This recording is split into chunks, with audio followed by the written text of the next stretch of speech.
How's everyone doing over there? So this is one of the most exciting locations to speak, and we always save the best for last. So we were always talking. We were talking backstage that second session will be even better than the first session. So first session was awesome, but I think this session is better than awesome. I mean, after Ankur's talk, when he got everybody dreaming, and we talked about the values, why people really build, they just totally poured their heart out, and I feel that talk should be just enough for people to just go back fired up and start putting in all the action tomorrow. So, for those of you who are seeing us for the first time, we are Sumit and Tanya Bahadur, and we are going to just talk a little bit and share our experiences. So, here's my wife, Tanya. I was born and raised in Ukraine. My professional background, I have Masters of Electrical Engineering from Ukraine and Masters in Computer Science from US, and with Sumit we studied together in US. Then we got married, then worked for different companies, and we got exposed to business while we still had our jobs. And what really attracted me in the business is the freedom of choice. All of us require choice, especially ladies, because you need to have a choice to have a good money, because with money you can buy lots of different things. Now you need the choice of traveling the world, because when you're young you want to see the world, and with job you cannot see it. But with business they will take you around the world, which you never travel with any traditional business or a job. In fact, one of the reasons we built the business was that, we wanted to live in 3 different countries at the same time. People used to laugh at that because Tanya is from Ukraine, so we wanted to have a beautiful house over there in Ukraine and live there as and when we want to. We have a house in the US because we have US citizenship. And we, of course, have houses in India, and we wanted to be able to spend time in all 3 different countries simultaneously. And that was something that was not possible in the traditional setup. Now, A60 is over. It's in your mind, in your memories. But next is A70. And I don't think you can miss that. You had 10 years to prepare. In fact, you should be thinking of who do you want from your downlines to attend that A70, We have already set some goals for A70, because A50, A60 is already gone. Now preparing for A70. So I believe every single person here can be part of A70 now. And Sumit will tell you what to do and how to make the right choices. Yeah. Because to make the right choice is the most important, because the right choice will take you to the right destination. Okay? Absolutely. And here's Sumit. So as Anuj talked about, thank you Tanya. As Anuj talked about, life may focus is very important in life. And I'm going to talk a little bit about that with all the distractions there is in India right now, especially as new and young people come into our business, in our organizations, in our teams. And just to expand on the information that we gave you, that, Tanya and I were very young when we met each other in the university.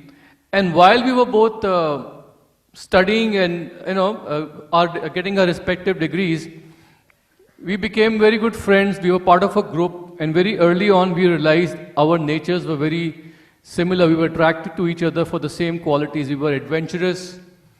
We used to love adventure sports. Every weekend there was a lot of opportunity to go to the Pacific Ocean in the northwest and in the mountains. And also while working for HP, we realized that we are actually great employees, but we never really wanted to be employees. We were always more comfortable in project lead positions or leading, a group of people. And because we were very unconventional together and we were always looking for challenges and looking for a new way of doing things, we were actually forward thinkers. Very soon, we made a decision that, we don't want to work for large corporations. And I guess maybe you can say that, very early on, we were already prepared in our attitude and aptitude for being an entrepreneur. But we didn't realize it at that time that, we are basically moving towards entrepreneurship and business. But God was actually putting those ideas in our mind. So a lot of you might be in the same position that you feel like you have those instincts of being independent and doing something fun and adventurous with your life, but you just can't quite put a finger to it. So we were in the same position, and we made a decision when we were working for Hewlett Packard that, we don't want to work for large companies. They're all fine and dandy. You get a nice title, a corner office, and you get a nice check. But at the same time, we both decided we want to be part of startups in the US. Now, this is a long time back. But even that time, we had decided that we want to work for smaller startups because it affords us the opportunity of doing many things at the same time. We love challenges. We love learning new things. And at the same time, we felt that, we can actually have a lot of personal growth working for a small company in a challenging role. And also, of course, there is a financial gains if the company does very well. So when we made that decision, I actually joined a startup where there were only a handful of employees, and I became part of that initial startup core team. And we had very small operations in a room, but at the same time we grew big. And by the time I decided to move on from that company and leave that company was already close to $1 billion of turnover and over 1,000 employees. And along the way, it also had an IPO, initial public offering, on the US stock exchange of NASDAQ, and there was, of course, financial windfalls, and it was a very exhilarating experience, full of its ups and downs and challenges and highs and lows. But I wouldn't trade that experience for anything else in the world because I learned a lot. And that was my startup journey. And then Tanya was also part of a startup team once we decided not to work for big companies, and she joined a small company in Albany. And that company eventually got bought over by a competitor of the same company, and they basically wanted to buy that company for just their government contracts and for their customers, and so they dismantled the company and the operations. So the whole company was laid off. But before that happened, Tanya actually had even left that company. Why? Because while working in that company, she evaluated the business because she had a chance meeting. She went into a house uninvited and she got exposed to the business while she was there waiting for her friend actually to finish that meeting. It happens that she just went inside somebody's house with her friend and she was waiting for the friend to finish and come out. So she was just sitting in the corner of that, home evaluation meeting, and she was like listening, but then not listening. Listening, but then not listening. And at the end of it, something happened, and then one thing led to another, and this is a whole different story. She ultimately evaluated that business and actually decided to pursue it as a single, because I was not part of the equation at that time, and she built the business as a single without my support, and eventually she left her job. So all this happened in her startup. So we were both successful in our own experiences, and when the time came for both of us to move on in life, and we left our companies and we decided what to do, at that time we decided to come to India to build the Amway business. We were already building the business, Amway business, the US successfully at that time. So many people asked us at that time, ki, "Yaar, you guys have been so successful in your own ways in working for startups in the US, and why do you want to leave it for, go to India and build an Amway business? Why don't you, start working with another small company in or the US and have your own startup?" So we had to literally tell people, in our own way that what we are doing, what we are doing in India, we are going to India to start our Amway business because this is the ultimate startup that actually we are going to work for. Because India was a huge virgin market at that time, but nobody saw it that way. And at the same time, we felt that building a business is like building a company within a company. We are building our own organization. We are bootstrapping it. So right now, I feel that, India is become a hotbed of entrepreneurs, young entrepreneurs who are all, starting companies of their own.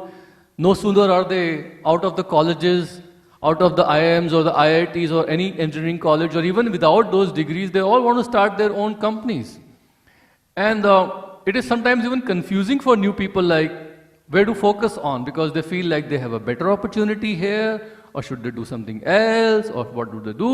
So I'm going to try to put some things into your mind and give you some perspective, having been there and done that. So I'm going to talk from experience right now.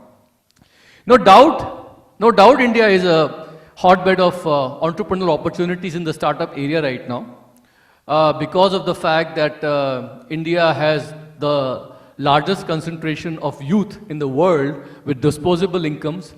We have an educated youth, and especially India has IT domination right now in the world, with the largest number of technically trained young people in the IT field.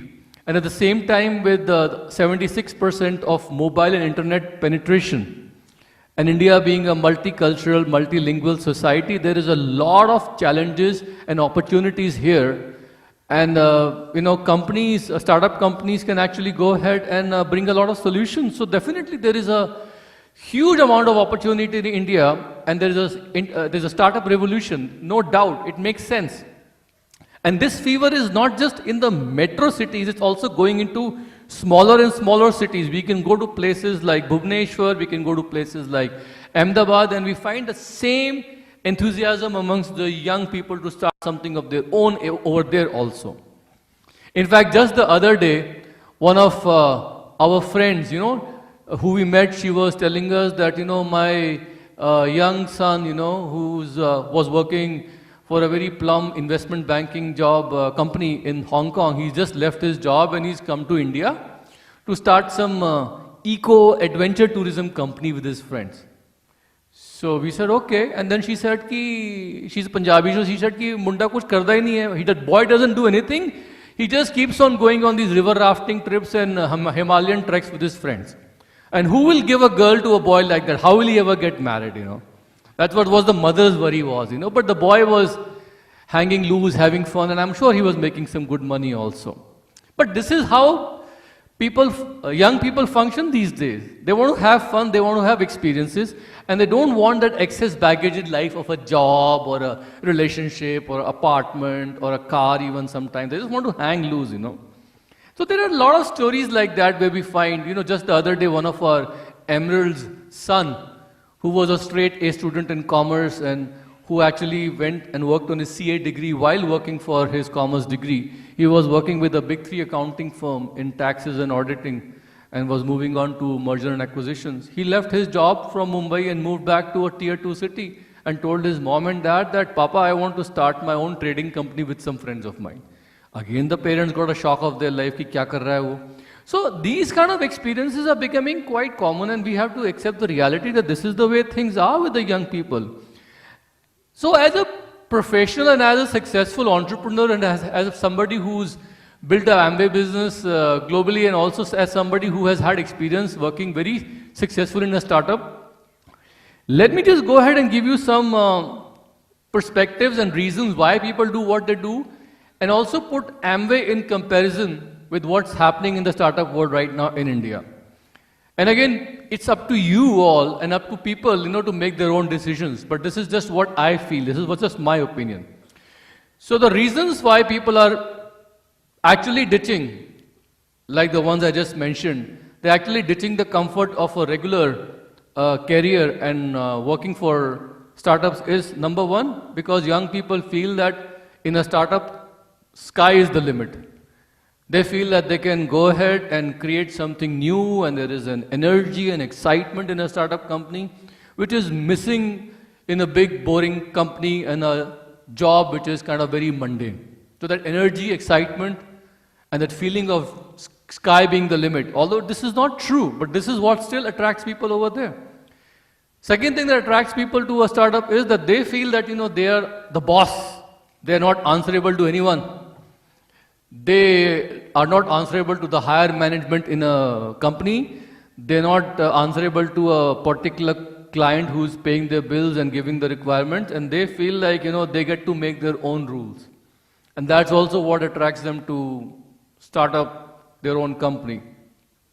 Another myth that attracts people to a startup in a very big way is that they feel that if their idea or if their startup is really appealing, is promising, then there is no shortage of seed funding or money coming from outside investors.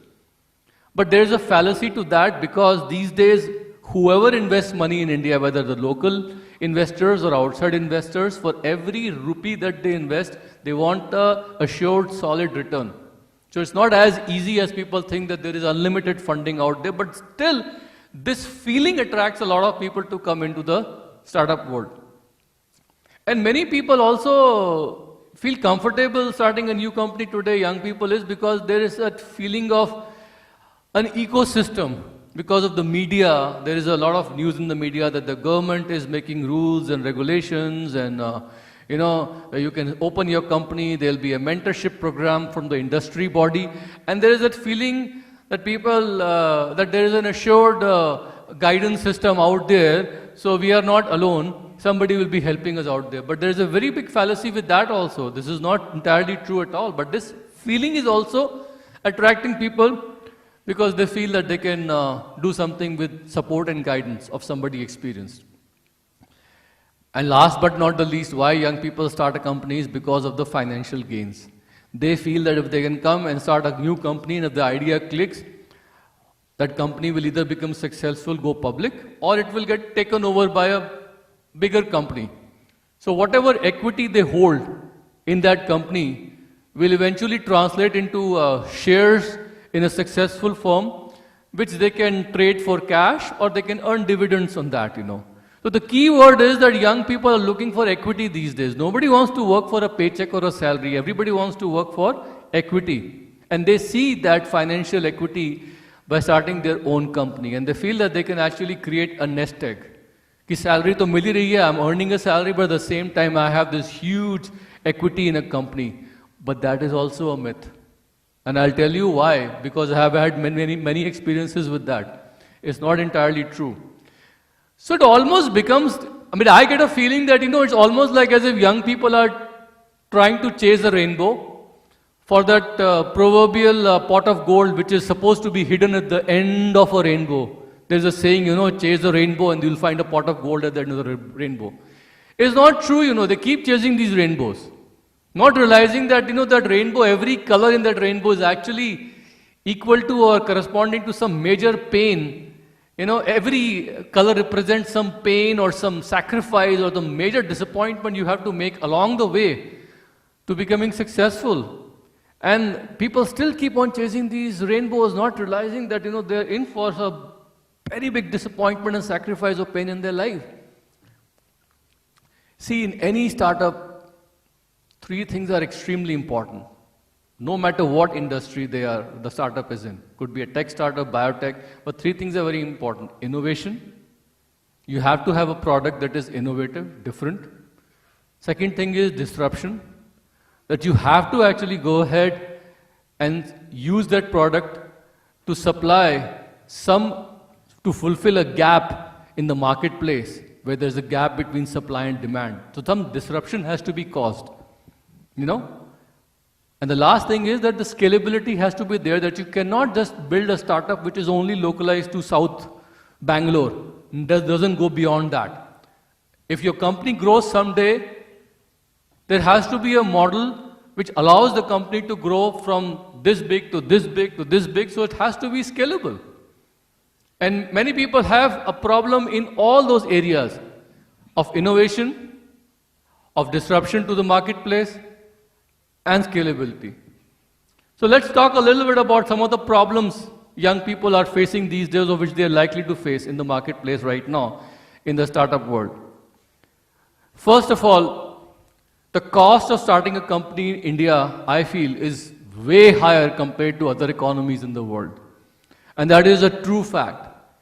There are so many government regulations, regulations from the government agencies to be taken care of while opening the company. India is still very low on the ease of doing business index, which is set up by the World Bank, and that is very true. It's improved a lot in that ease of doing business index. It's come up to 77 from low 100, but out of 190 economies, it's still quite low.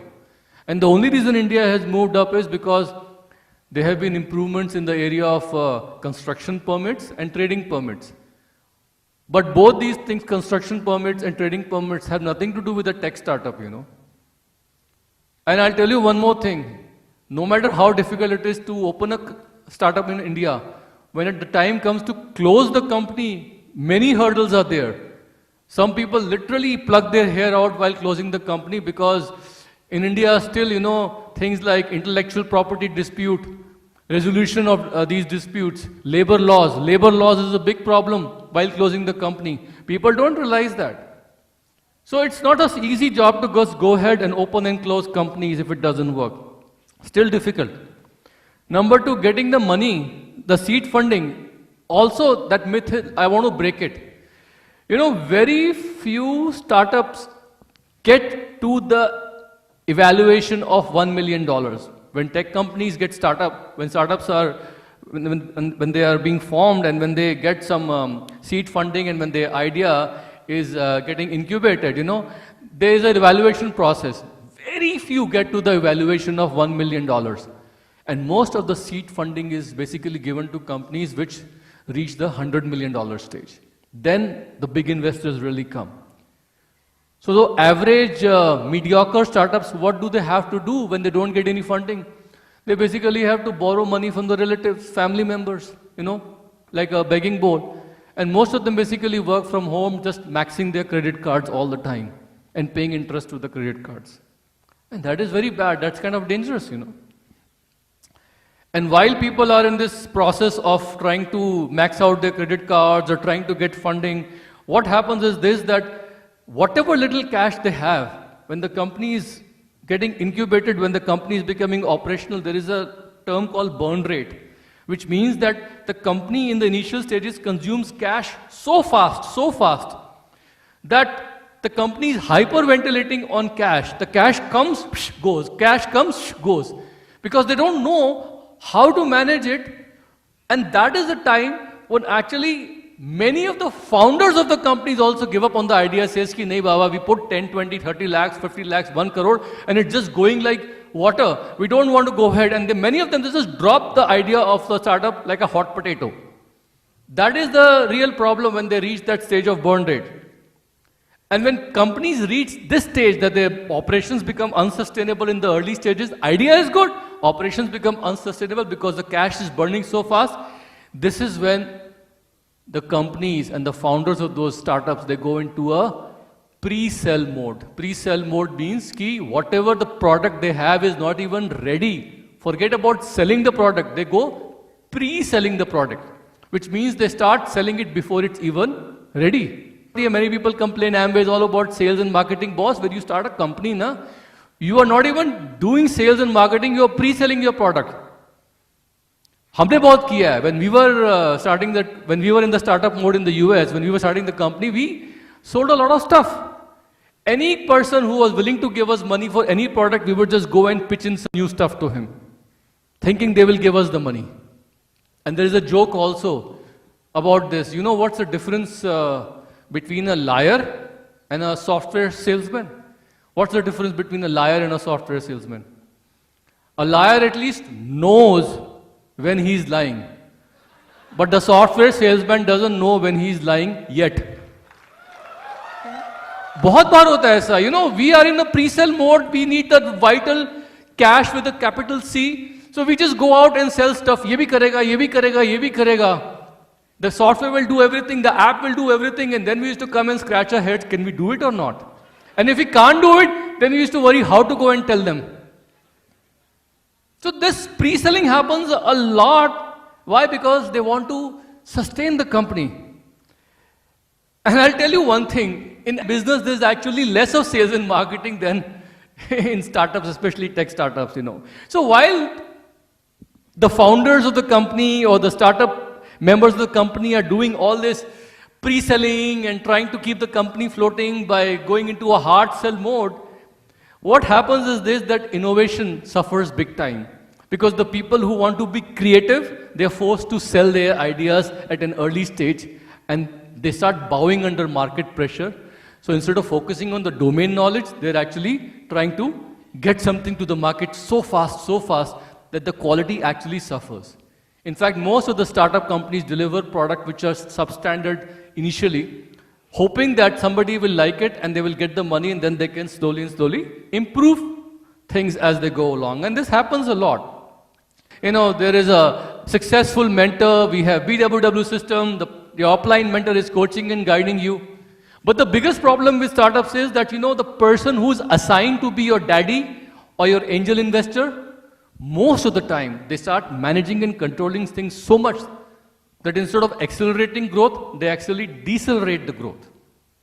And this is known to be a fact that the angel investor or the daddy actually who comes in, trying to be a mentor, there is too much friction between them and the creative genius behind the startups who are actually trying to make something out there. In fact, recently there was a founder of a biotech company. They said it very clearly in India, lack of mentorship is the biggest reason for failure among startups. This was the founder of a biotech company, and they said that most of the startups in their field, biotechs, have brilliant ideas for products, but with little or no industry experience and market experience and nobody to guide them properly, the mentorship program not working, most of those ideas go bust. So how much of a risk are you willing to take? Think about it. That's the most important thing. See, startups are like a small, fragile idea which can die or live depending on the leadership in that company. And many of the founders of startup companies, they get biggest problems with tech startups, why they fail.